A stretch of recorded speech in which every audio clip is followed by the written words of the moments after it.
Welcome to Katie Did Reviews. This episode is going to be about a grab bag that I got from my local comic book store. Grab bags are going to be an assortment of comics collected and sold in an envelope, so you don't know what you're getting, but you normally get everything for a reduced price. My local comic book store will normally include one DC or Marvel comic that is bagged and birded, so that will encourage people to buy it.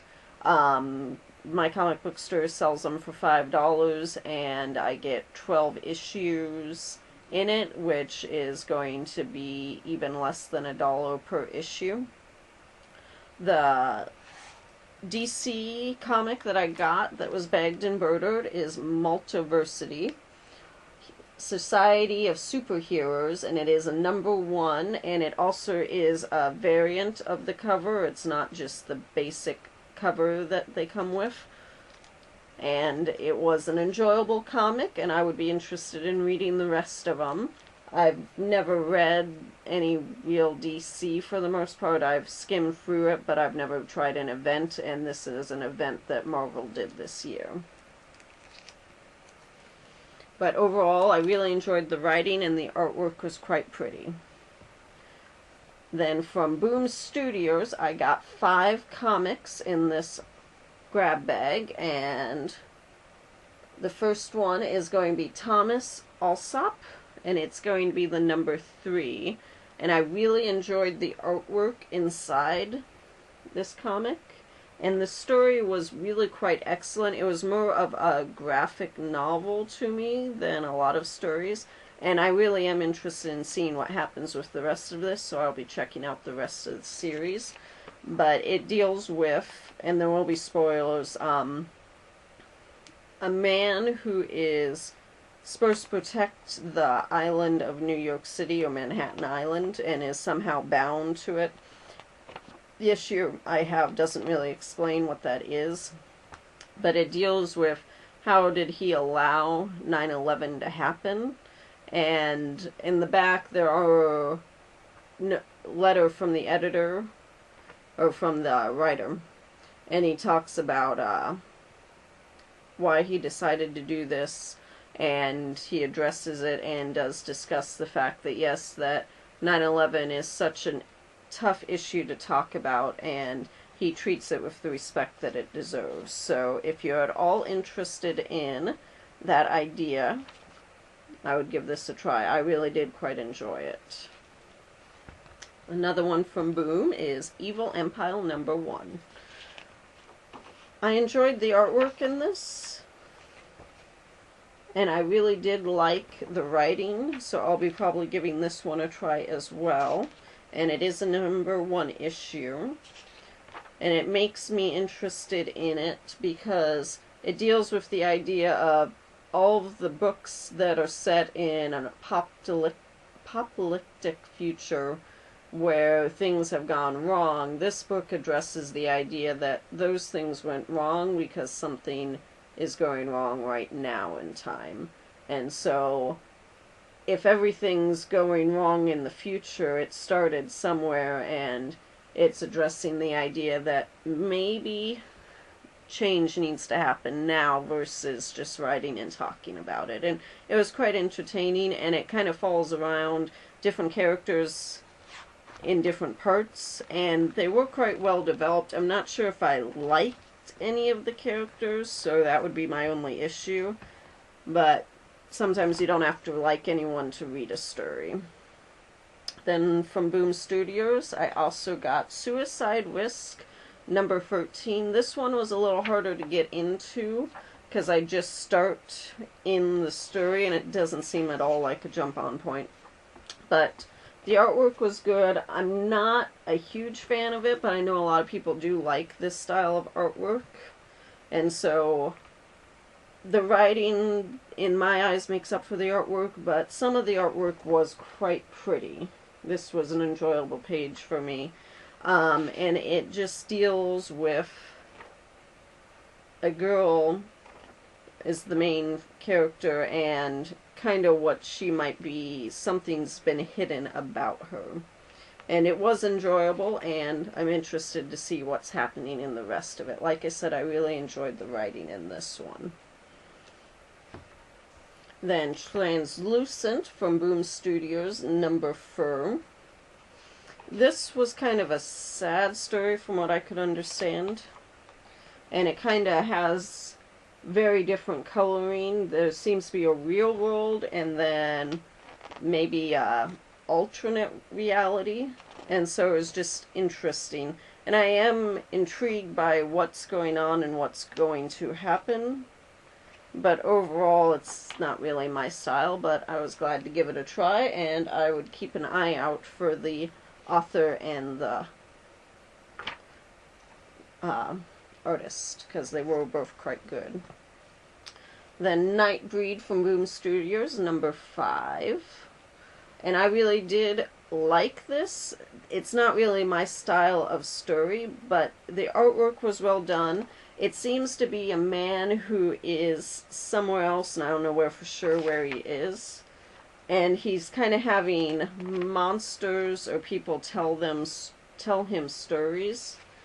And then the stories get drawn differently, which is really nice to have it be broken up. And overall, it kind of seems like a Tales from the Crypt style of a book, which was entertaining, and I would maybe give it a try if you're into that kind of a thing. Nightbreed, and like I said, number 5. Then I got 6 comics from IDW, and the first one is going to be Kill Shakespeare, The Mask of Night, number 2. This one, I'm curious what number 1 was, because this was just kind of, you started in the middle of the story. I'm not a huge fan of it. The artwork was quite amazing in it, and so that was really nice. But overall, and it might be that it's Shakespeare and I don't read, I've read all of Shakespeare, but I have no real urge to go back and read it all again.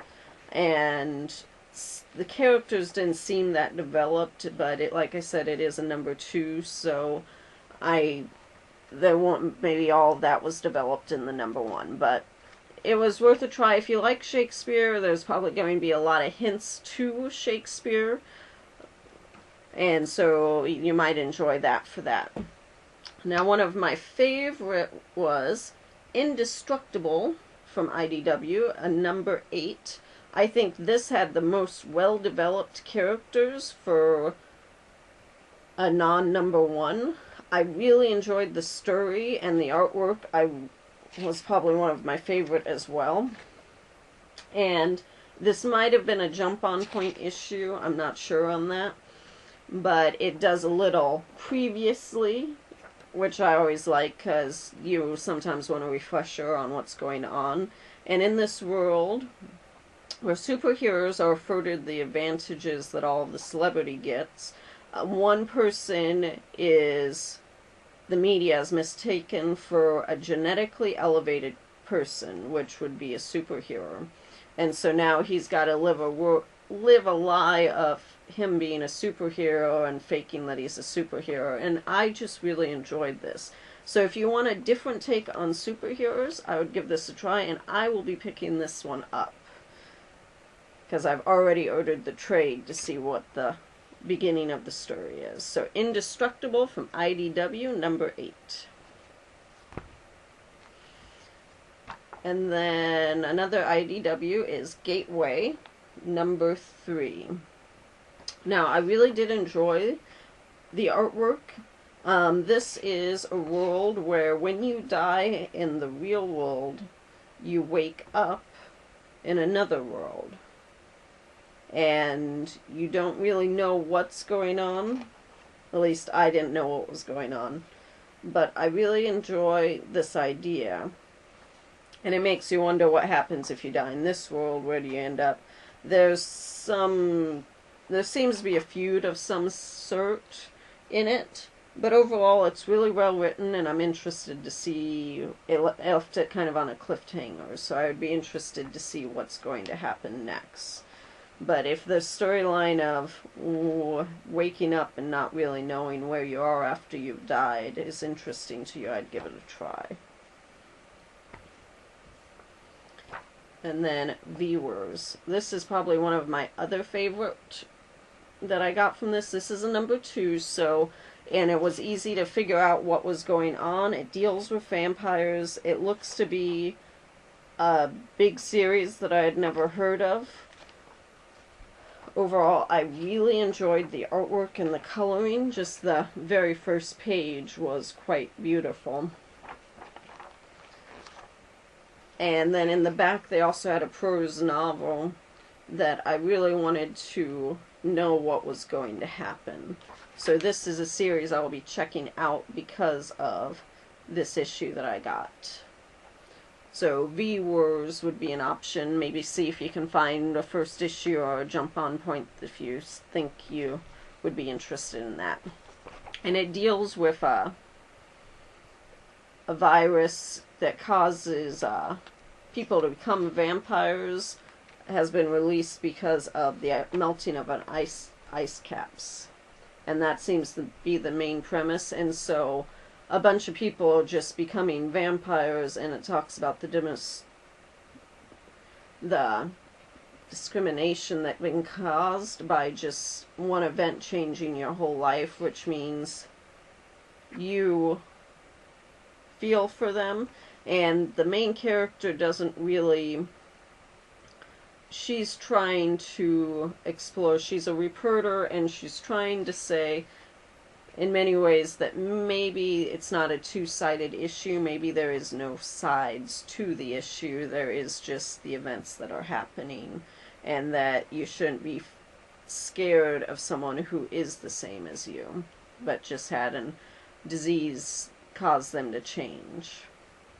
But overall, I really enjoyed Viewers.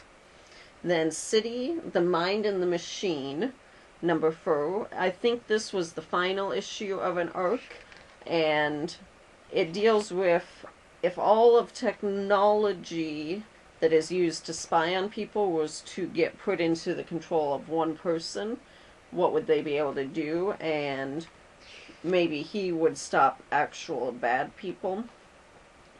And I really enjoyed it. Overall, it was a story I would be interested to see the beginning of, so I'll probably go back and read 1 through 3, and then if there are more coming, I will pick up the rest of it. But I really did like the artwork, and it kind of changes for the different screens, such as a night scene and then a computer screen, so you can actually tell what's what. So the story was quite entertaining to me. And then the last one I got was 24 Underground. I never really watched this TV show 24, but this would be continuous stories from that TV series, so if you like that kind of thing, you could give this a try. The story was entertaining, but like I said, I'm not a fan of Jack Bauer, so... But if you enjoy him, this would be something to look into. And the artwork was quite good in it. I'd probably keep an eye out for the artist if I see him in something else. Let's check that it is a he. Yeah. And that would be my grab bag. And you should go to your local comic book stores and see if they have anything like that. Or like I said, you should be able to find some on the internet. Thank you for watching. If you have any comments or suggestions from these comics that I showed you, please let me know at the bottom. Thank you.